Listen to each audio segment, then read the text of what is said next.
உஸ்தாத், முதல் குரு எல்லாமே நீங்க தான், தாய் தான். எப்படியெல்லாம் குரான் ஓதுனாங்க தெரியுமா? நிறைய பேர் ஸல்லல்லாஹு அலைஹி வஸல்லம் உடைய பேரர் ஹசன் ரலியல்லாஹு அன்ஹு. நீங்கள் கொஞ்சம் கவனிக்கணும், நான் முழுக்க தாய்மார்களுக்காக இதை சொல்கிறேன். ஒரு நிகழ்ச்சி, ஸல்லல்லாஹு அலைஹி வஸல்லமினுடைய பேரர் ஹசன் ரலியல்லாஹு அன்ஹு உங்களுக்கு தெரியும். அந்த ஹசன் ரலியல்லாஹுடைய பேரரும் ஹசன் ரலியல்லாஹு அன்ஹு. அந்த ரெண்டாவது அந்த ஹசன் ரலியல்லாஹு அன்ஹுடைய மகள் தான் நஃபீசான் பேர். நாம் இன்னைக்கு நிறைய வைக்கிறோமல்ல, நஃபீசான் பேர் வைக்கிறோம். நஃபீசத்துல் மிஸ்ரியா அப்படின்னு சொல்லுவோம், மிஸ்ரிலே வாழ்ந்த நஃபீசான்னு சொல்லி. ஸல்லல்லாஹு அலைஹி வஸல்லம் உடைய பேரருடைய பேரருடைய மகள். சுருக்கமாக சொல்ல போனால் அஹ்ல பைத்துன்னு சொல்லக்கூடிய ஸல்லல்லாஹு அலைஹி வஸல்லத்தினுடைய குடும்பம்.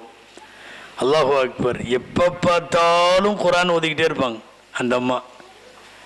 குர்ஆனையும் நஃபீசா அம்மாவையும் பிரிக்க முடியாது. தாய்மார்கள் கவனிக்கணும். எந்த அளவுக்கு தெரியுமா? எல்லா கிதாபிலையும் ஞானம்.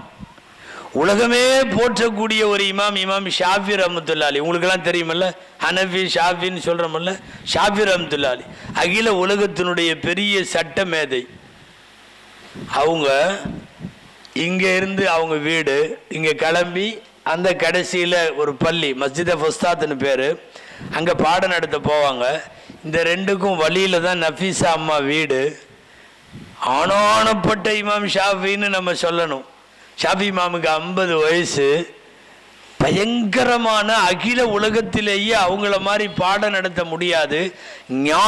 ஞானவான் அவங்க, ஞான மேதை. வரும்போது கிதாபு அவங்களுடைய அந்த நோட்ஸ் எல்லாம் எடுத்துகிட்டு வந்தாங்கன்னா நஃபீசா அம்மாட்ட வந்து சந்தேகம் கேட்பாங்க, அவங்க சொல்லி கொடுப்பாங்க, அப்புறம் போய் பாடம் நடத்துவாங்க. இங்கிருந்து போகிறப்போ அதே மாதிரி அங்கிருந்து சாயந்தரம் வரும்போது நஃபீசா அம்மாட்ட. இது 4 வருஷம் நீடிச்சது. 4 வருஷம் நீடிச்சது. எப்பவுமே நஃபீசா அம்மாட்ட கிதாபிலே அவர்கள் கொள்ள ஞானத்தை சொல்லுகிறேன். ஒரு பெண்மணிக்கு உள்ள ஞானம். அல்லாஹு அக்பர்.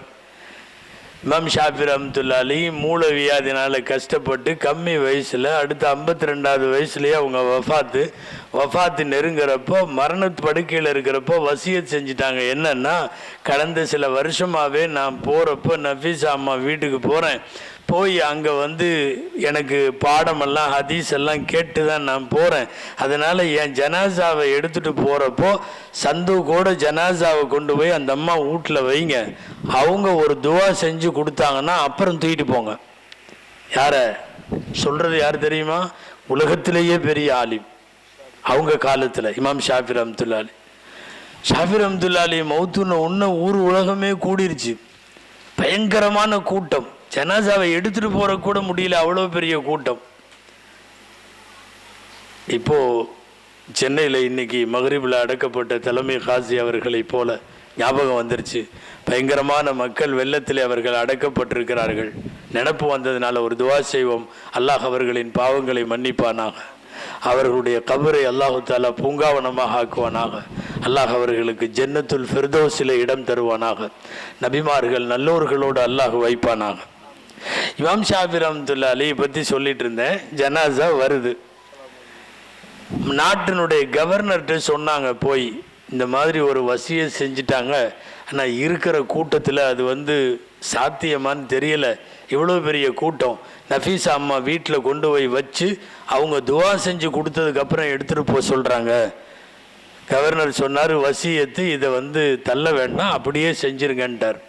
அதே மாதிரி அகில உலகத்தின் பெருமேதை இமாம் ஷாஃபியினுடைய ஜனாசாவை கொண்டு வந்து உள்ளுக்குள்ளே வச்சாங்க.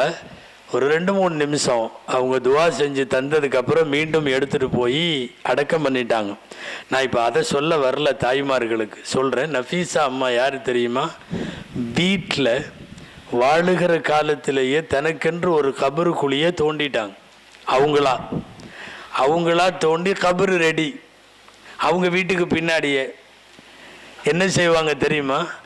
டெய்லியும் அந்த கபருக்குள்ளே இறங்கி உட்காந்து குர்ஆன் ஓதுவாங்க. யார்? நஃபீசா அம்மா. பொதுவாக திடீர்னு நம்ம மௌத்தாகி கொண்டு போய் கபரிஸ்தானில் அடக்கம் பண்ணுறது தானே நமக்கு பிரச்சனை, பயமெல்லாம் வருது. வீட்டிலையே கபரை ஏற்பாடு பண்ணி பின்னாடி தோண்டி வச்சுட்டாங்க. அது டெய்லியும் போய் போய் உட்கார்றப்ப அது பழகி போயிடும். அந்த இடம், இது பெட்ரூமு, அது கிச்சனு, அது இந்த ரூமு, இது வராண்டா, அது கபரு, இங்கே போகிற மாதிரி அங்கே போகிற மாதிரி டெய்லியும் போய் போய் அங்கே கொஞ்ச நேரம் இறங்கி இறங்கி உட்காந்துட்டு இருந்து என்ன ஆயிடுச்சுன்னா அது ஒரு ரூம் மாதிரி அவங்களுக்கு பழகி போச்சு. எப்போ வேணாலும் ரெடிங்கிற மாதிரி. வஃபாத்து வரைக்கும் அவங்களுடைய பழக்கம் என்ன தெரியுமா? கபரில் ஒரு சின்ன படி வச்சு இறங்குவாங்க. போய் அவங்க அடங்குற கபரு, அவங்களே கையில் தோண்டின கபரு, அந்த கபரில் உட்காந்து குரான் ஓதுவாங்க. நான் குரானை பற்றி சொல்கிறதுக்காக வர்றேன் தாய்மார்களே. ஆச்சரியம் என்ன தெரியுமா? வரலாறு படித்தா புல்லரிச்சு போகுது. அந்த கபரில் மட்டும் உட்காந்து ஹத்தம் பண்ணுறாங்கல்ல, குரான் முடிப்பாங்கல்ல, வாழ்க்கையில் 192 குரான் ஓதுனாங்க. அல்லாஹ் அக்பர். ஒரு கத்தம் 2 கத்தமெல்லாம் இல்லை. இப்போ நம்மெல்லாம் ஹாஃப்ஸா, நான்லாம் குரானை மனப்பாடம் பண்ண ஹாஃப்ஸா. 192 குரான் ஆயுசில் ஓதனமான்னு தெரியல. கபருக்குள்ள அவங்க அடக்க போகிற கபருக்குள்ளே உட்காந்து 192 குரான் ஓதி கத்தம் முடித்தாங்க. 192வது குரான் ஓதிட்டு இருக்கிறாங்க. 11 ஜுசு ஓதியாச்சு. 11வது ஜுசு வந்துருச்சு. கபருக்குள்ளே உட்காந்துருக்கிறாங்க. ஒரு ஆயத்து வருது, வல்லாஹு யதுஉ இலா தாரிஸ் சலாம் வ யஹ்தி மன் யஷாஉ இலா சிராத்தி முஸ்தகீம். வல்லாஹு யதுஉ இலா தாரிஸ் சலாம் அப்படின்னு ஆயத்து. அல்லாஹ் உங்களை தாருசலாமுக்கு கூப்பிடுறான்ற ஆயத்து. அது வந்த உடனே அப்படியே சரிஞ்சு அங்கேயே மௌத்து. எவ்வளவு பொருத்தமான வசனம் தெரியுமா? அவங்க வஃபாத் ஆகிற இடம், மரணிக்கிற இடத்துல ஓதன ஆயத்து என்ன தெரியுமா? அல்லாஹ் தாருசலாமுக்கு கூப்பிடுறான். தாருசலாம்ங்கிறது சொர்க்கத்தோட ஒரு பேர். சொர்க்கத்துக்கு நிறைய பேர் இருக்கு. நம்மெல்லாம் வீடுகளுக்கெல்லாம் கூட வைக்கிறோமல்ல, தாருசலாம், பாபு சலாம், மஸ்ஜித் சலாம்னெல்லாம் வைக்கிறோமல்ல. அசல்ல தாருசலாம் என்பது சொர்க்கத்தினுடைய பேர். கரெக்டாக ஆண்டவன் அந்த இடம் வந்த உடனே தாருசலாமுக்கு அல்லாஹ் கூப்பிட்றான்னு சொன்ன உடனே அப்படியே படுத்துட்டாங்க. உலகத்திலேயே முதலில் வெளியில் மௌத்தாகி கபூரில் அடங்க போகிறவங்க தான் தெரியும் நமக்கு.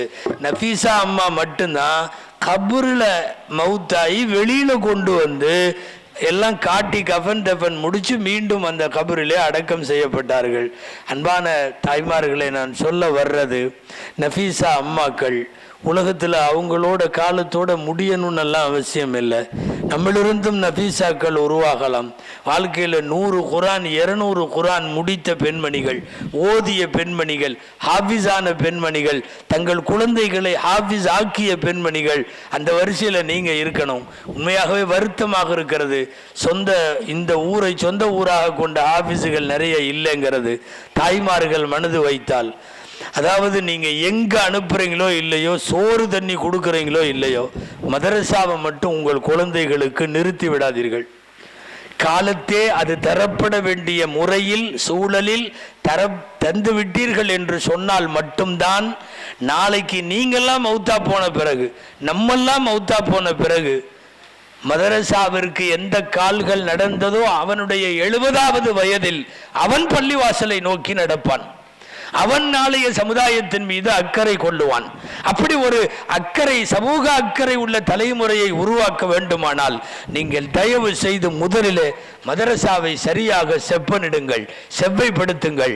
நான் நல்லா சொல்றதுன்னா, எத்தனை லட்சம் வேணாலும் முதல்ல ஒரு குர்ஆன் மதரசாவுக்கு செலவழிங்க.